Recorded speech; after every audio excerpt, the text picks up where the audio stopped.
ఇవాళ ప్రజల దగ్గర వాళ్ళకి ఆమోదం లేదు అనేటువంటిది వాళ్ళకి అర్థమవుతుంది. వాళ్ళకు వచ్చినటువంటి సర్వే రిపోర్ట్లలోనే కాంగ్రెస్ గెలిచే పరిస్థితి లేదు అనేది అర్థమై ఇవాళ ఇట్లాంటి వ్యూహాలు బండాల్సినటువంటి పరిస్థితి ఏర్పడ్డది. ఇవాళ కాంగ్రెస్ పార్టీ ఎన్ని హామీలు ఇచ్చినారండి, ఎన్ని హామీలు ఇచ్చినారు. ఇవాళ వాళ్ళ ప్రచారంలోకి పోతే వాళ్ళ మంత్రులను మహిళలు నిలబెట్టి అడిగినారు, మాకు ఇస్తా అన్నటువంటి 2,500 నెలకు 2,500 రూపాయలు ఇవ్వి అని.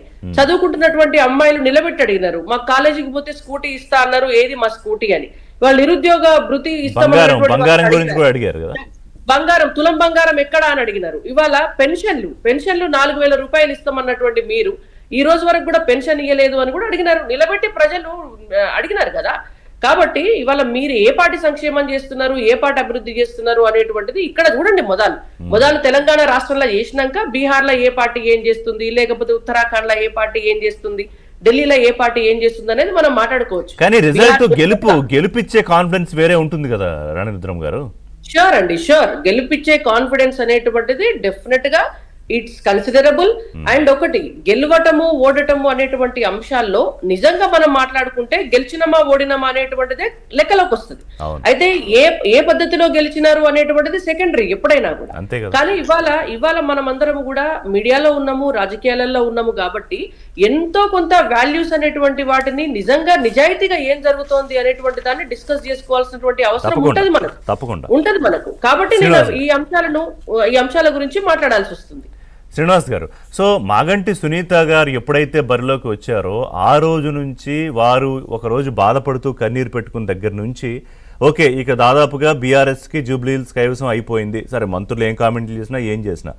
కానీ ఆ తర్వాత ఎక్కడ లోపం జరిగింది, తర్వాత ఎందుకు కాంగ్రెస్ పార్టీ వైపు ఫలితం దాదాపుగా టిల్ట్ అయిపోయింది అంటే బీఆర్ఎస్ ఓవర్ కాన్ఫిడెన్సా లేకపోతే కాంగ్రెస్ పార్టీ బ్రహ్మాండమైన వ్యూహాలు పనిచేసాయా?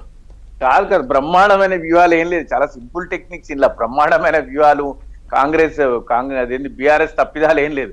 BRS not in the power. మనం ఇప్పుడు మేము పవర్ లో లేము, అది చాలా అది మేజర్ గా. గతంలో మీరు పవర్ లో ఉన్నప్పుడు గెలిచిన ఉప ఎన్నికలన్నీ కూడా పవర్ ఆధారంతోనే గెలిచారా? మరి డెఫినెట్ గా అండి, పవర్ పనిచేస్తుంది కదా. ఈ రోజు వాళ్ళు ఏదైనా వాళ్ళు గెలిస్తే వాళ్ళు అన్నారు కదా వచ్చి ఇప్పుడు మంత్రి పదవి ఇవ్వగలిగే శక్తి ఉంది అంటే వాళ్ళకి పవర్ ఉందనే కదా.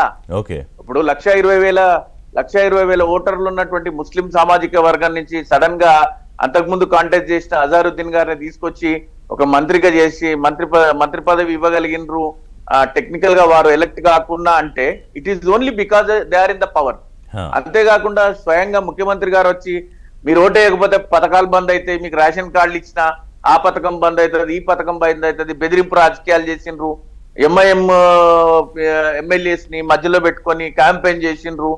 అంటే ముస్లిం అపీజ్మెంట్ టు ఎనీ ఎక్స్టెంట్. అంటే మాక్సిమం ఆ బస్తీలలో ఉండేటువంటి వ్యక్తులు, భవంతులలో ఉండేటోళ్ళు. బాధాకరమైనటువంటి అంశం ఏంటంటే డెమోక్రసీ ఉందా లేదా అంటే 50% కూడా ఓట్లు జరగకపోతే.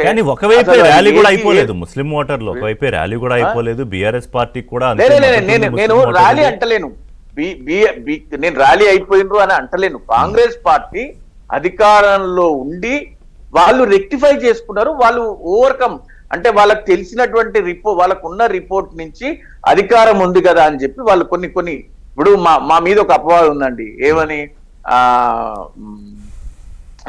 అది హుజూరాబాద్ ఎన్నికప్పుడు దళిత బంధు తీసుకొచ్చిండ్రు ఆ ఎన్నిక గెలవడానికి అని చెప్పి మమ్మల్ని అన్నారు, మా పార్టీని అన్నారు.